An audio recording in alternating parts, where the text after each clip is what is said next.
I will be trying this big hole rally strap for the first time on a bunch of watches, but first, what are these straps all about? Big hole rally straps are a classic style that draws inspiration from motorsports, especially from the 60s and the 70s. Known for their distinctive oversized perforations, these straps were originally designed for race car drivers. Holes in motorsports components are usually used as a weight-saving measure. In watch straps, they are designed for ventilation and therefore comfort.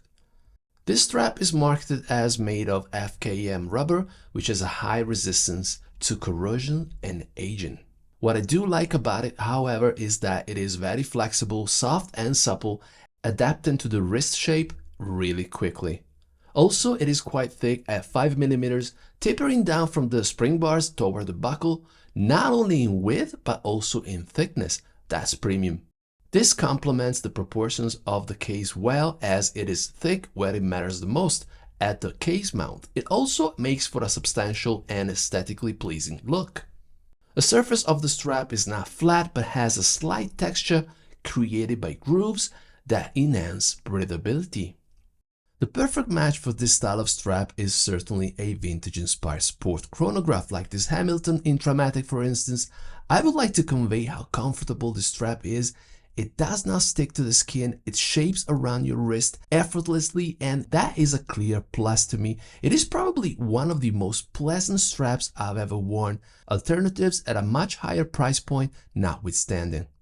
The Omega Speedmaster is often referred to as the strap monster by the watch community. The reason for that is its overall design, symmetry, and simple white-on-black color scheme of the dial, which makes it a great match for virtually any strap in existence. The Tissot PRS 516 is probably the best candidate for this styling, as it was originally delivered with a rally strap for both variations of this reference and its original vintage counterpart. The only difference is that the original strap was leather rather than rubber, which makes for a more refined look, but it is less practical in warm weather. Now, this Zodiac Super Seawolf calls more for a tropic strap rather than a rally strap, but I think it looks okay here. It's not a purist choice, but nonetheless it's practical and aesthetically pleasing. Playing with colors is also fun, but requires more meticulous selection, as the strap color often doesn't match the dial color unless we choose a neutral one, as in the case of this Zodiac.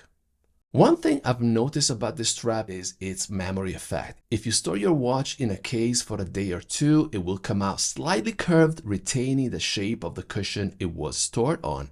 This is a clever feature of this rubber, allowing it to adapt to your wrist more easily than regular plastic.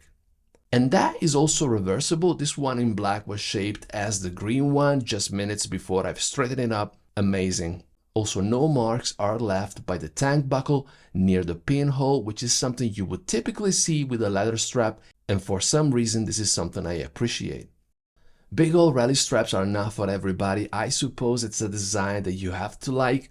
Having said that, I do appreciate this vintage look. I think this is a good find.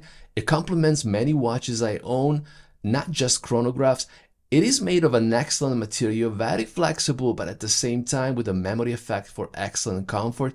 I do recommend it as your go-to replacement strap, especially for the summer. Guys, I'm wrapping this one up. Thank you for watching. Please like and subscribe. See you soon.